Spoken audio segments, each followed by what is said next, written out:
que sejas meu universo. Não quero dar-te só um pouco do meu tempo. Não quero dar-te um dia apenas da semana. Que sejas meu universo. Não quero dar-te as palavras como gotas. Quero que saia um dilúvio de bênçãos da minha boca.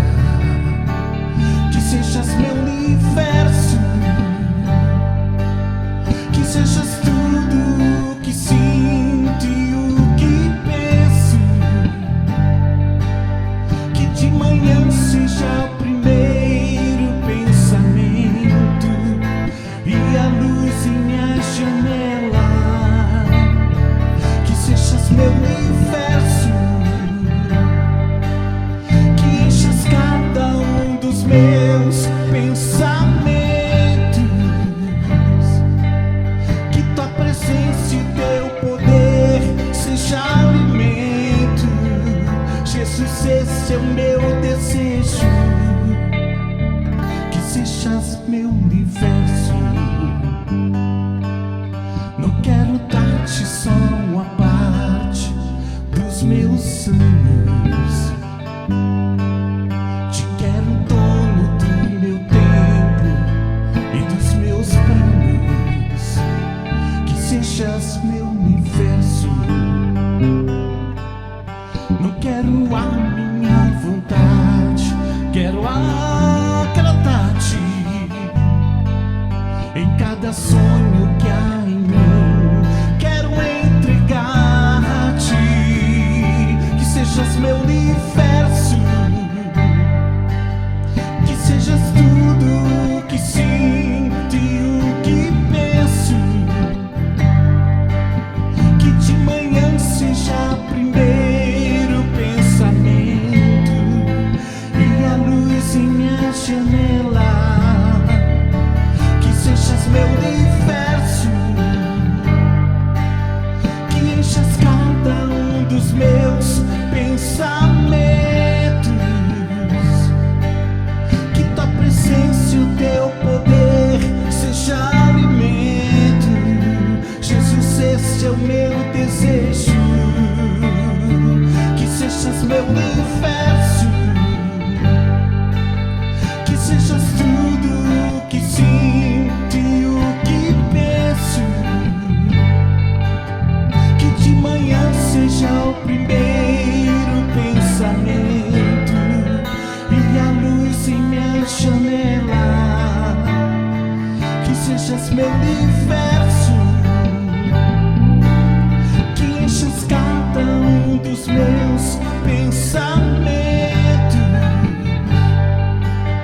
Que tua presença e o teu poder seja alimento. Jesus, este é o meu desejo. Que sejas meu universo.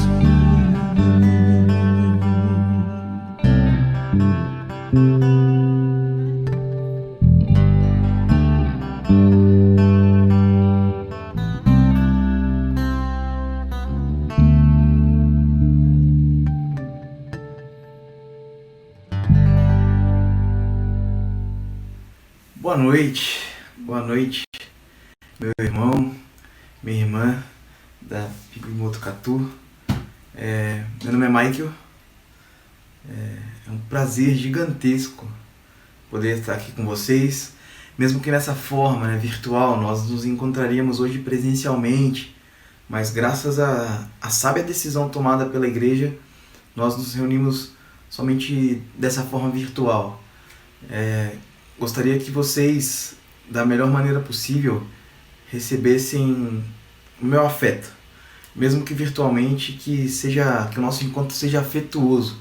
Fico muito triste por não poder ver os irmãos e as irmãs, não poder ver as expressões, ainda mais agora, que a gente só enxerga o olho por causa da máscara, mas é um prazer nós estarmos juntos aqui nessa noite. Queria mandar um abraço para o Renato, para a família dele, Mano, tamo junto, tamo junto. Gratidão pela confiança, pelo convite, gratidão pela oportunidade de estar diante da sua comunidade tão bonita, tão legal. Então, já falei, né? Meu nome é Michael. Estaria hoje aí presente com vocês, com a Raquel, minha esposa, que nesse horário já deve estar dormindo. A gente optei em fazer a gravação de noite, amanhã tem a programação aqui da Batista Sul pela manhã, e para não ficar apertado para a edição aí, eu optei por gravar esse vídeo à noite, né? Quase madrugada na verdade. Mas já peço também desculpa aos irmãos, acabou sendo um improviso, né? Tô gravando do celular mesmo, através do meu notebook, do computador. Deve estar até fazendo um ruidinho aí do fundo, assim, mas espero que isso não atrapalhe a mensagem. Sou aqui de Bauru, da Igreja Batista Sul, uma igreja também muito querida para mim. Tô aqui faz 3 anos já, quase 4 anos, 17, 4 anos já. Então, que prazer poder encontrar uma outra parte da família do Senhor espalhado por aí pela face da terra, né? Então, vamos ler um pouquinho, estudar um pouquinho, conversar um pouquinho. A ideia é que isso aqui seja uma conversa, que esse momento seja uma troca de ideia mesmo. Eu sei que é difícil bater papo virtualmente, mas quase que um bate-papo, tá? Então, peço sua concentração. Às vezes eu falo um pouco rápido, então vou tentar falar um pouco mais devagar, mas contei com a sua ajuda para isso também. Eu falei,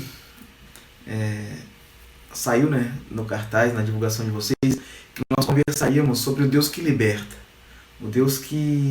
sobre um Deus que traz a liberdade. E aí nós poderíamos nos perguntar várias coisas, né? Um Deus que liberta quem? Um Deus que liberta do quê? Do que nós precisamos ser libertos? Ou do que esse alguém precisa ser liberto? Se nós fôssemos mais ousados na pergunta sobre um Deus que liberta, talvez nós nos perguntaríamos: que Deus? Que Deus é esse um Deus que liberta? E aí nós precisamos percorrer um caminho para falar sobre essa libertação, ou sobre essas libertações, e é para isso que eu te convido a abrir a sua Bíblia em Deuteronômio capítulo 5, do verso 1 até o verso 8. Deuteronômio 5, do verso 1 ao verso 8. Deuteronômio 5, do verso 1 ao verso 8 diz o seguinte: Moisés reuniu todo o povo de Israel e disse: Ouça com atenção, Israel. Ouça os decretos e estatutos que hoje lhes dou, para que os aprendam e cumpram cuidadosamente. Então o Senhor nosso Deus fez uma aliança conosco no Monte Sinai. Não foi com nossos antepassados que o Senhor fez essa aliança, mas com todos nós que estamos vivos aqui. No monte, o Senhor falou com vocês face a face do meio do fogo. Eu, no caso Moisés, servi de intermediário entre o Senhor e vocês, pois vocês tiveram medo do fogo e não quiseram se aproximar do monte. Ele falou comigo e eu lhes transmiti suas palavras. E foi isso que ele disse. Aí o Senhor começa a falar: Eu sou o Senhor, o seu Deus, que o libertou da terra do Egito, onde você era escravo. Não tenha outros deuses além de mim. E não faça para si espécie alguma de ídolo ou imagem de qualquer coisa no céu, na terra ou no mar. Então esse é o nosso texto, é o texto básico para o que nós vamos conversar hoje. E o que nós vamos conversar hoje, sobre o que nós vamos conversar hoje, né? Sobre esse Deus ao qual nós acabamos de ler no texto, que diz que libertou o povo. É um Deus que esse Deus que é um Deus de libertação. É um Deus que nasce no Êxodo. Por exemplo, se você ler o começo do livro do Êxodo, na primeira aparição do Senhor na história, ele promete libertação para o povo que clama: eu ouvi o sofrimento de vocês e eu vou libertar vocês. Ele fala aqui no verso 6, inclusive, que foi isso que ele fez. Eu sou o Senhor, o seu Deus, que o libertou da terra do Egito, onde vocês eram escravos. E aí a gente pode então seguir nesse caminho. Um Deus que liberta. O Deus que libertou vocês da terra do Egito, onde vocês eram escravos. E o que aconteceu no Egito? O que era o Egito? Como que funcionava o sistema do Egito? O Egito tinha na sua organização seus próprios deuses. E esses deuses do Egito eram deuses que, por exemplo, concordavam com a escravização dos povos e com a exploração dessa mão de obra, porque foi aí que o povo de Israel clamou, se você se lembra. As cargas de trabalho começaram a ficar mais altas e o povo clamou por libertação. A opressão começou a machucar mais e o povo clamou por libertação. Então, o Egito tinha esses deuses que tutelavam essa ofensa, essa brutalidade. E no Antigo Testamento, no contexto que o Antigo Testamento foi escrito, quem não acreditava em Javé, quem não acreditava no Deus narrado na história, no Pentateuco e na história do Antigo Testamento, não era ateu. O ateísmo é um fenômeno recente. Quem não acreditava no Deus de Israel era idólatra. Quem não acreditava no Deus de Israel não é que não tinha fé. Para a Bíblia Sagrada não existe a possibilidade de não ter fé. Existe a possibilidade de depositar sua fé em outro lugar. Então não ter fé não era uma possibilidade aqui. A preocupação de Deus não era com a não fé, mas era com a idolatria. Não tem outros deuses além de mim. É o próprio Deus levantando a possibilidade, inclusive, de existirem outros deuses. Não tem outros deuses além de mim. Não faça para si espécie alguma de ídolo ou imagem de qualquer coisa no céu, na terra ou no mar.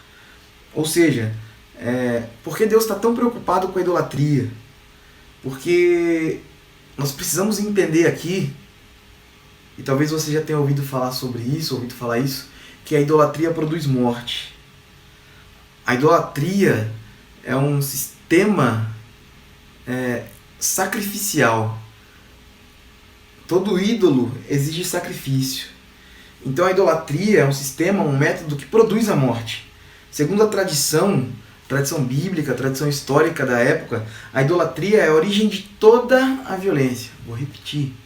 Segundo a tradição, a idolatria é a origem de toda a violência.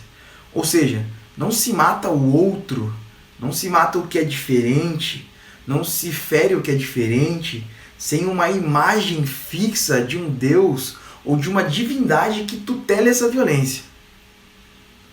Não é possível na história, na compreensão que se tinha da história, produzir morte sem o cheque, sem a confirmação de um Deus que inclusive permitia ou pedia essa morte, como o povo fazia no Egito. A escravização dos povos é uma forma de produzir morte, mas era tutelado pelos deuses do Egito. Eles estavam na sua liturgia corretos, ou se entendiam corretos na sua liturgia. E é por isso então que Deus afirma aqui, não faça espécie alguma de ídolo ou imagem de qualquer coisa que seja. A relação entre ídolo e imagem é muito importante também da gente entender aqui, nesse esquema da nossa conversa sobre libertação. Ídolo, essa imagem fixa, essa imagem congelada, essa imagem fixada mesmo, estabelecida, estatizada. Então, quando você congela uma imagem, coloca num sistema de pensamento, você está idolatrando isso. O Salmo 115 nos ensina um pouco sobre isso. Se você puder e quiser abrir lá, se não, a gente só ouve junto aqui. O Salmo 115 diz o seguinte: não a nós, Senhor, não a nós, mas ao teu nome seja toda a glória, por teu amor e por tua fidelidade. Porque as nações dizem: onde está o Deus deles? O nosso Deus está nos céus e faz tudo como deseja. Seus ídolos não passam de objetos de prata e ouro, formados por mãos humanas. Presta atenção. Seus ídolos não passam de objetos de prata e ouro, formados por mãos humanas. Têm boca, mas não falam. Têm olhos, mas não veem. Têm ouvidos, mas não ouvem. Têm nariz, mas não respiram. Têm mãos, mas não apalpam. Têm pés, mas não andam. Têm garganta, mas não emitem som. Aqueles que fazem ídolos e neles confiam são exatamente iguais a eles. Olha que texto que nos ajuda na compreensão disso que nós estamos dizendo, sobre esse Deus que liberta.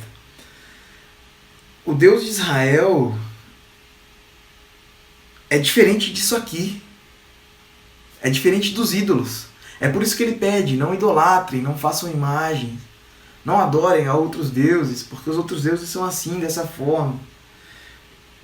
Já aqui, o salmista começa falando assim: Senhor, não a nós. Não a nós. Ou seja, é o Deus que é completamente outro, não tem nada a ver com a gente, não cabe no nosso sistema. Senhor, não no que a gente pode encaixotar, não a nós, Senhor.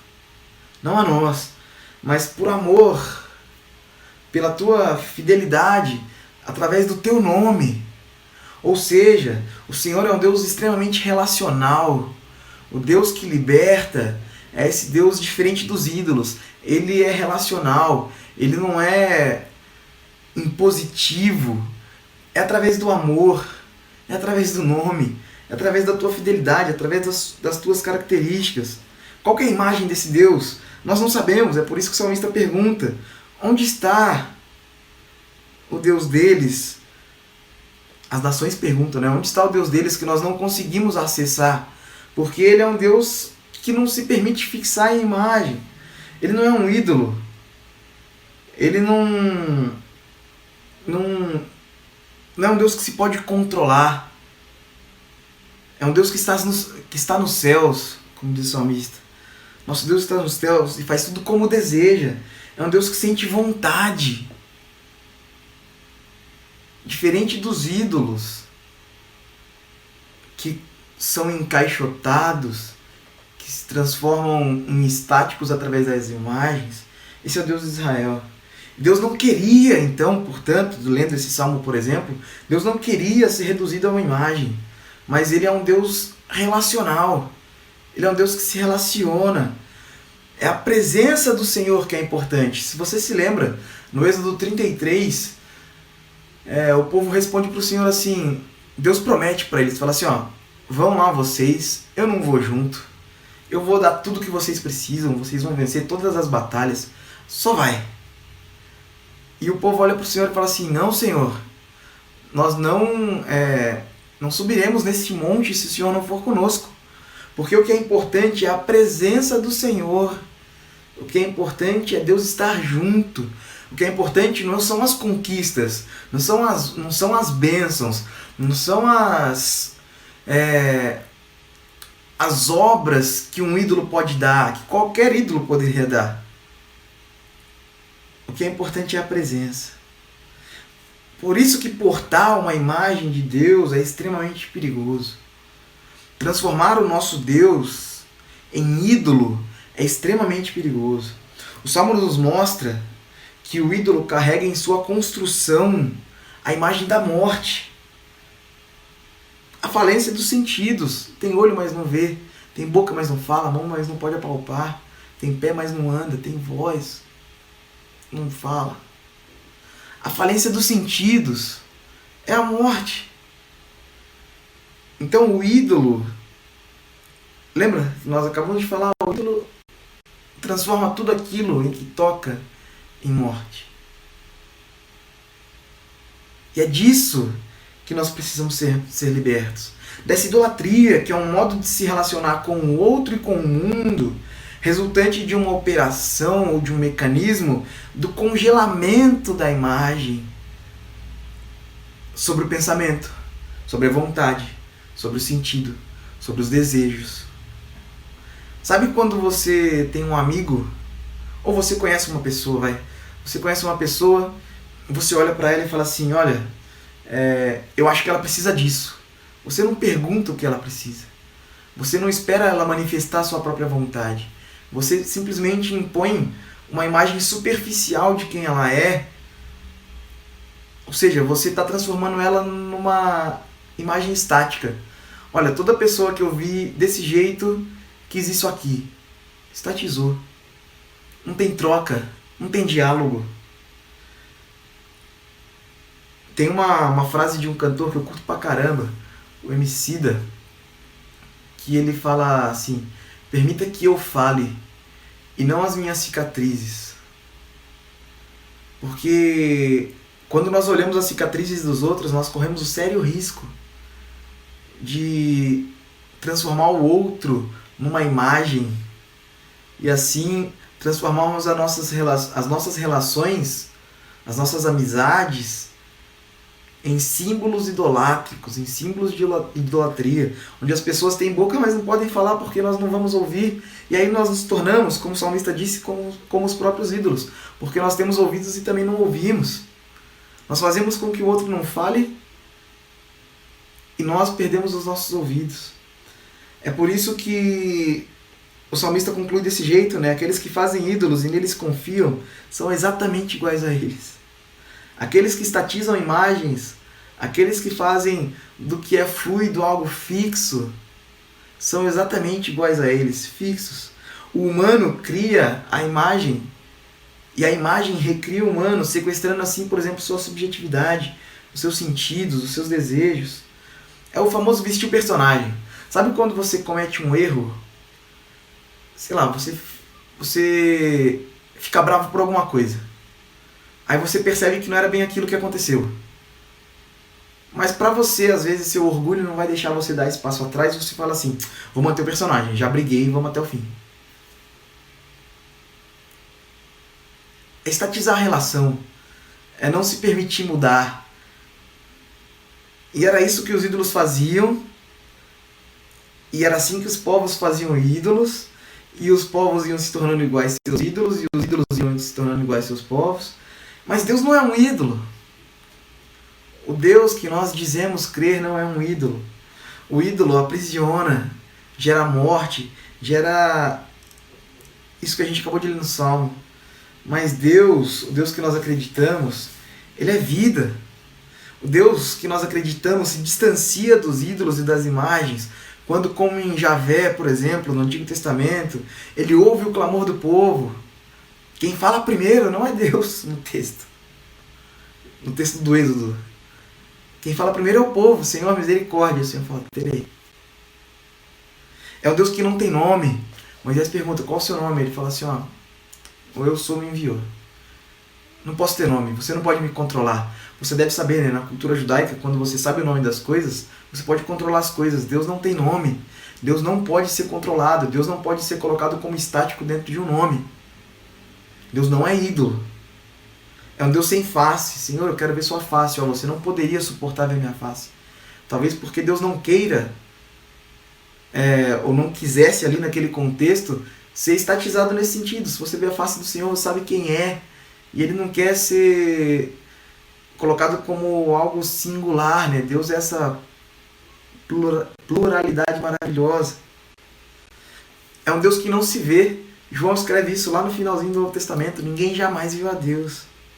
É um Deus que muda de ideia. Se você se lembra da história do rei Ezequias, lá em Isaías 38, Senhor, eu preciso de mais anos para viver. O Senhor fala: beleza, você ia morrer agora, tem mais 15 anos aí. Mudou de ideia. Não é um Deus estático.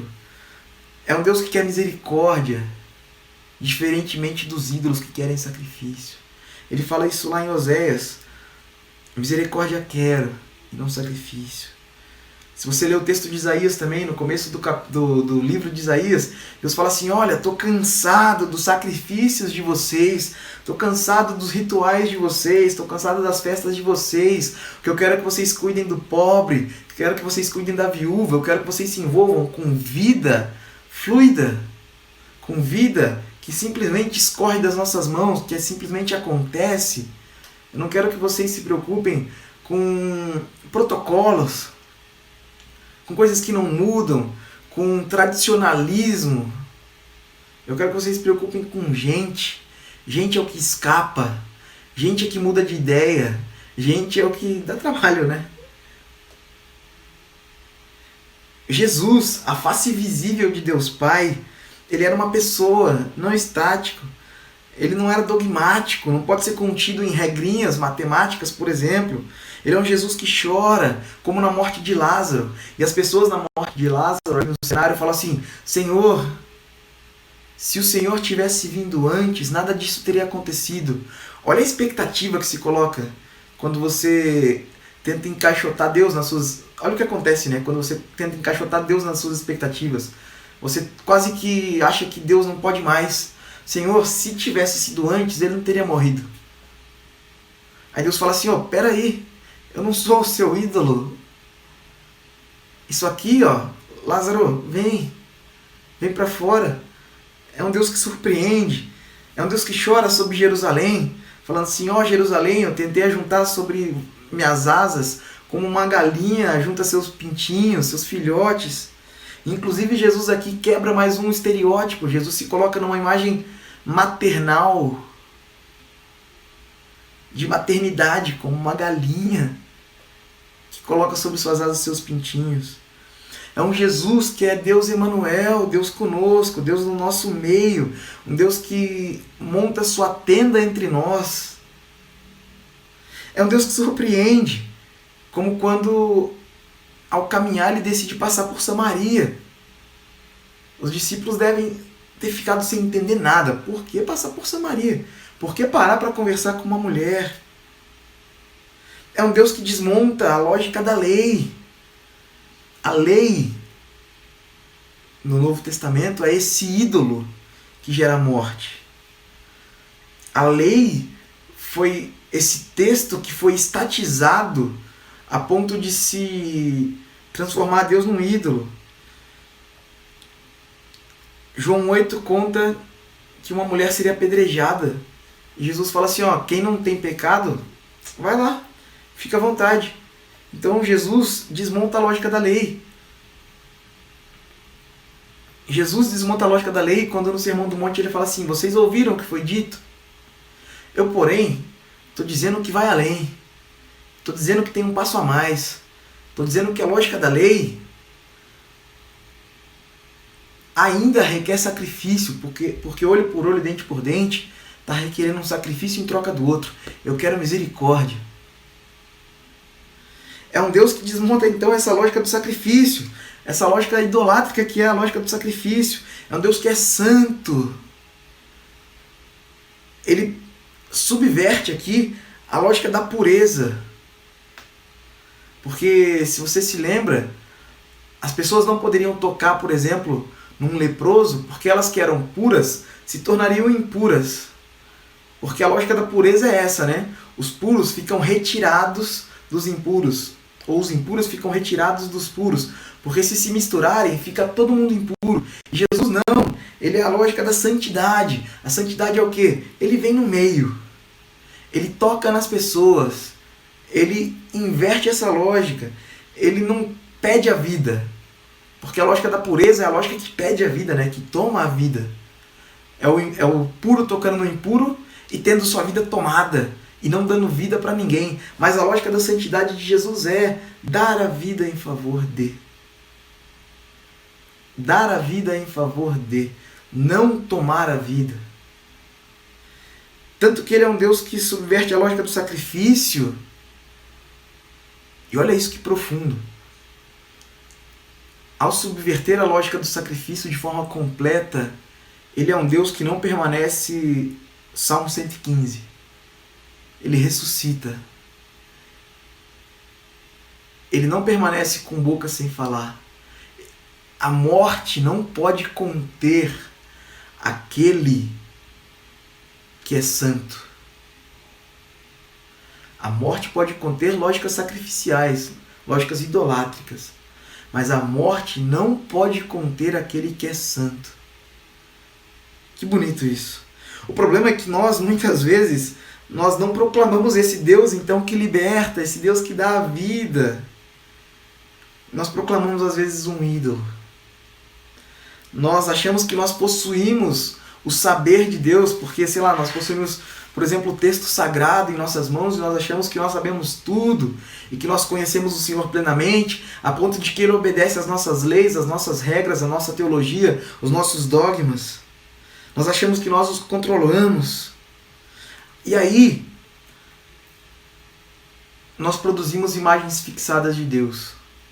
Nós transformamos Deus em ídolo quando nós transformamos Deus num Deus punitivo e sacrificial. E aí nós reproduzimos a fala: bandido bom é bandido morto. Um Deus punitivo, sacrificial.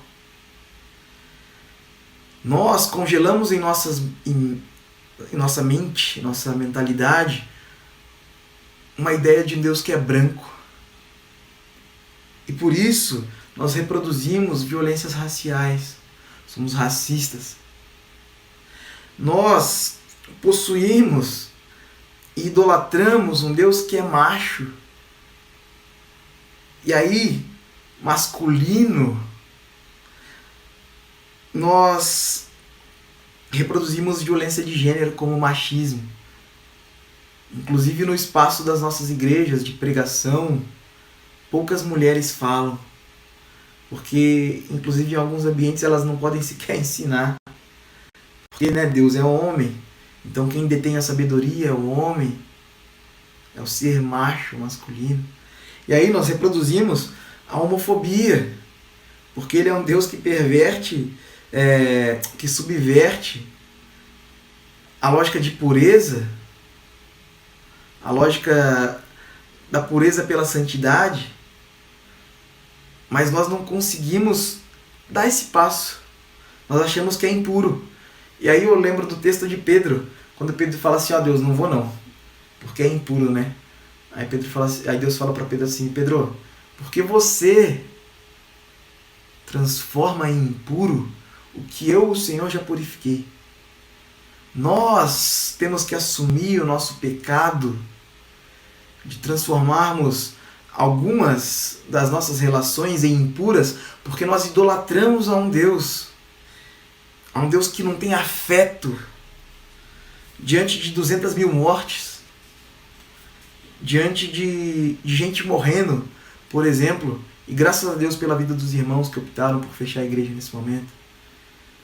Mas tem gente que diante da morte não age com afeto, porque imagina um Deus que não tem afeto, porque imagina um Deus que não sente, se esquece da imagem do Jesus que chora.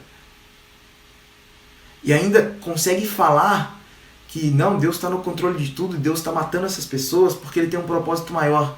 Gente, que absurdo, que violência. Um Deus idolátrico. Então nós precisamos nos levantar e nós precisamos nos opor a esse Deus com D minúsculo, que é ídolo. É preciso proclamarmos e vivermos um Deus que liberta. E é aqui que eu quero que nós tenhamos chegado juntos. Deus não é ídolo. Ídolo produz morte.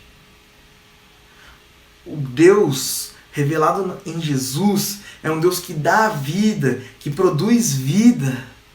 E nós precisamos proclamar e nos opormos a toda fala, a toda vivência, a toda prática de morte. Precisamos abandonar os nossos ídolos para isso. Precisamos tirar da nossa cabeça e desfazermos do nosso coração uma imagem de lei tão rígida como os fariseus faziam. Porque às vezes nós nos tornamos como os fariseus. Ó Senhor, obrigado porque eu não sou como esse povo. Nós precisamos abrir mão da nossa idolatria. Nós precisamos nos surpreender. Nós precisamos ser surpreendidos por Jesus. Há quanto tempo Deus só faz o que você espera? E quando Ele não faz o que você espera, você reclama. Fala assim: ó Senhor, eu esperava que o Senhor fizesse isso aqui. Mas agora é tarde. Agora não vai dar para o Senhor fazer mais nada. Nós precisamos ser surpreendidos por Jesus. Nós precisamos nos relacionar com Jesus. Senhor, pelo Teu amor. Senhor, pela Tua fidelidade. Senhor, pelo Teu nome. pela tua compaixão. Nós precisamos lidar com um Deus afetivo. Nós precisamos nos colocar diante do Senhor, não com a nossa formalidade rígida de uma lei, mas com afetividade. Senhor, ó, tá doendo tanto hoje. Senhor, ó, tô feliz pra caramba, comi batata frita, ó. Obrigado, Senhor, pela possibilidade de comer batata frita. Nós precisamos nos relacionar com o Senhor através da memória e da imaginação. Nós precisamos nos lembrar do que o Senhor fez e imaginar coisas que o Senhor pode fazer. E não imaginar no sentido de também impor algo. Não, Senhor, ó, olha que legal, seria muito lindo se isso acontecesse, né, Senhor? Nós podemos sonhar juntos com o Senhor, olha que coisa maravilhosa. Nós podemos, através do Espírito Santo, que está em nós, o Espírito Santo, a ruar, a divina ruar, que é vento, não sabe de onde vem, não sabe para onde vai. Como que nós vamos controlar o que não sabe de onde vem, não sabe para onde vai? Como nós vamos controlar o vento? Como que nós vamos transformar o vento, o Espírito Santo, em idolatria? Nós estamos nos relacionando com outros deuses se nós estamos pensando que agimos assim. É um Deus que age através de nós, através do Espírito Santo. Eu quero te convidar a uma leitura para a gente ir para o final. A leitura está lá em 2 Coríntios, no capítulo 3, do verso 7 até o verso 18. E se você conseguiu manter sua atenção até aqui, esse texto vai te colocar como quando eu li pela primeira vez depois de entender todo esse contexto, de joelhos diante do Senhor. E o texto diz o seguinte, o subtítulo do meu texto está dizendo: A Glória da Nova Aliança. O antigo sistema, com suas leis gravadas em pedra, terminava em morte. Embora tivesse começado com tamanha glória que os israelitas não conseguiam sequer olhar para o rosto de Moisés por causa da glória que brilhava em seu rosto, ainda que essa glória, que esse brilho já estivesse se desvanecendo, já estivesse indo embora. Acaso nós não deveríamos esperar uma glória muito maior no novo sistema que se baseia na obra do Espírito? Se o antigo sistema, olha que texto poderoso, se o antigo sistema que traz condenação era glorioso, muito mais glorioso é o novo sistema que nos torna justos diante de Deus. De fato, a glória do passado não era gloriosa em comparação com a glória magnífica de agora. Portanto, se o antigo sistema que foi substituído era cheio de glória, muito mais glorioso é o novo sistema que permanece para sempre, por toda a eternidade. Uma vez que o novo sistema nos dá tal esperança, uma vez que é um novo sistema que é misericordioso e não sacrificial, nós podemos falar com grande coragem. Nós não somos como Moisés, que cobriu o rosto com um véu para que os israelitas não vissem a glória, embora ela já estivesse se desvanecendo. Mas a mente do povo estava endurecida e até hoje, toda vez que a antiga aliança é lida, o mesmo véu lhes cobre a mente. E esse véu só pode ser removido em Cristo Jesus. Aleluia. Até hoje, quando eles leem os escritos de Moisés, seu coração está coberto por esse véu. Contudo, sempre que alguém se volta para o Senhor, o véu é removido. Nós precisamos nos voltar para o Senhor. Pois o Senhor... Olha esse texto agora faz total sentido no meu coração. Pois o Senhor é o Espírito, e onde está o Espírito do Senhor, aí a liberdade. Ele é o Deus que liberta. Portanto, todos nós, dos quais o véu foi removido, podemos ver e refletir a glória do Senhor. E o Senhor, que é Espírito, nos transforma gradativamente à sua imagem gloriosa, deixando-nos cada vez mais parecidos com Ele. Cada vez mais nós somos parecidos com gente que não é ídolo, com gente que tem boca e fala, que tem mão e toca, que tem olho e vê, que tem pé e anda. Cada vez mais nós somos parecidos com Cristo Jesus, porque onde o Espírito do Senhor está, ali a liberdade, e nós somos livres no nome de Jesus Cristo na nova lei. Uma lei que não pode ser contida, uma lei que não pode ser estatizada, uma lei que não é para ser feita idolátrica, não é para colocar véu em nosso coração, mas sim retirá-lo. Nós precisamos entender a palavra do Senhor, esse Deus que liberta. Nós sermos pessoas, nós sermos uma igreja que diz que crê no Deus que liberta, significa o que pra gente? Essas perguntas estão no meu coração há um bom tempo.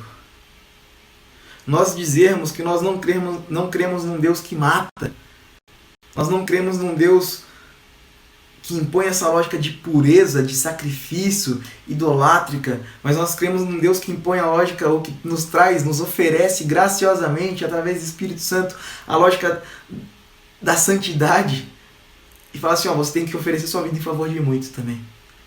O que significa para nós dizermos que cremos num Deus que liberta? Se a primeira igreja batista em Botucatu, eu fiz essa pergunta para a igreja Batista Sul no começo de setembro. Se a primeira igreja batista em Botucatu não for idolátrica, o que acontece? Se a igreja, se nós que nos dizemos cristãos, não legitimarmos a violência, o que isso quer dizer? Nós somos libertos para a liberdade e o Espírito Santo age em nós, pela graça de Deus, livre e do Deus que está vivo. O que nós faremos então, meu irmão e minha irmã? Liberdade é memória, é lembrar. Eu quero trazer a memória o que me dá esperança. Lembrem-se de quando eu libertei vocês do Egito. Então sonhem. Então imaginem um novo futuro. Imaginem um novo amanhã. Você acha que o povo no deserto não imaginava como era a terra que dá leite e mel? A terra prometida? Liberdade é poder sonhar com o Senhor. Meu irmão e minha irmã, com muito carinho, com muito temor no meu coração, que eu digo e peço, liberte Jesus da sua idolatria. Permita-se com que Jesus seja livre e que o mover de Jesus seja livre na sua vida, para que assim Ele possa te libertar. Porque senão nós reproduzimos a lógica do Salmo, nós produzimos um ídolo e nós vamos nos tornando iguais a ele. Somente nós libertando Jesus da nossa lógica de idolatria, porque para nós é muito fácil fazermos de Deus um ídolo. Falo por mim, é muito fácil nós fazermos de Deus um ídolo.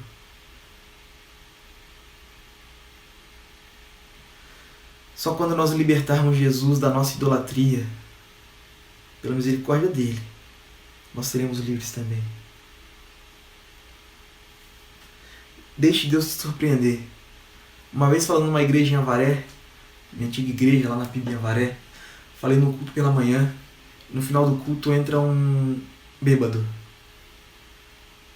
Os diáconos logo querem levantar, impedir, ele vem na minha direção, eu estava falando, né, na frente da galera, e ele pede o microfone. Todo mundo sentado. Eu peguei e dei o microfone pra ele. Assim. De vez em quando não. Né? Eu sou meio assim. Pedi o microfone, toma, quer falar? Fala, vai lá. Ah, mas é bêbado. Não, falei. Aí esse bêbado chegou pra igreja e falou assim, fica em pé. Ninguém levantou. Aí ele repetiu, fica em pé. Ninguém levantou. Aí ele falou pra igreja assim, ele deu uma mensagem naquele dia. Ele falou assim, se fosse o irmão que pedisse para vocês ficarem em pé, todos vocês ficariam. Por que sou eu que estou pedindo e vocês não ficam? Porque eu sou bêbado? Porque eu não deveria estar aqui? Então fiquem atentos à voz do Senhor, porque ela está no lugar onde vocês menos esperam. E vocês que estão em pé, orem para que não caiam. Me devolveu o microfone e foi embora e eu nunca mais vi. Chocante. É Deus nos surpreendendo, Deus falando conosco das formas que nós achamos que às vezes não vai falar, porque nós entendemos, Deus fala até aqui, né? Não. Nós não estamos diante do dogma, não estamos diante da doutrina, da sã doutrina, de uma doutrina estática, nós estamos diante do Senhor. Nós não estamos diante de um ídolo, nós estamos diante de Jesus, o Deus que liberta. Meu irmão, minha irmã, sonhe com coragem. Qual é o seu sonho para a sua igreja, para a sua comunidade de fé? Qual é o seu sonho para a sua vida? Qual é o sonho para você? Eu encerro citando o Salmo do povo que, mais uma vez, liberto por esse Deus que liberta. O povo fala assim para o Senhor: quando o Senhor nos libertou, nós ficamos como quem sonha. A nossa boca se enche de riso e o nosso coração exulta em alegria. Deus não é um ídolo. Deus é gente. Deus habita no nosso meio. Nós precisamos parar de encaixotar o Senhor. Nós precisamos abrir os nossos olhos, os nossos ouvidos para o Deus que liberta. Então, meu irmão, minha irmã, peço perdão pelo tempo, né? Mas eu precisei desenvolver um pouco mais, inclusive por estarmos distantes. E oro para que Deus nos abençoe neste momento. Eu quero que você separe agora alguns segundos para você colocar diante do Senhor o seu sonho. E se você não tem sonho, que você ore ao Senhor: Senhor, eu te encaixotei em algum lugar na minha vida. Eu não sei, Senhor, o que eu fiz com o Senhor dentro de mim, mas eu quero que o Senhor queime no meu coração e me faça sonhar novamente com o Senhor. Me faça sonhar com as coisas que o Senhor pode fazer. Me faça permitir com que o Senhor me surpreenda na minha vida. Senhor, eu tenho transformado a Tua palavra em uma lei que machuca as pessoas, que ofende, que fere. Senhor, pelo amor do Senhor, que o Senhor me liberte disso. Até que todos nós sejamos libertos. Essa é a minha oração. Por mim, por você, pela Primeira Igreja Batista em Botucatu, pela Igreja Batista Sul e por todas as igrejas espalhadas pela face da terra. Que nós possamos nos encontrar com esse Deus que liberta, com esse Deus libertador. Amém. Que Deus te abençoe. Amém.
Por seu amor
pela cruz me chamou gentilmente, me atraiu e eu, sem palavras, me aproximo, quebrantado.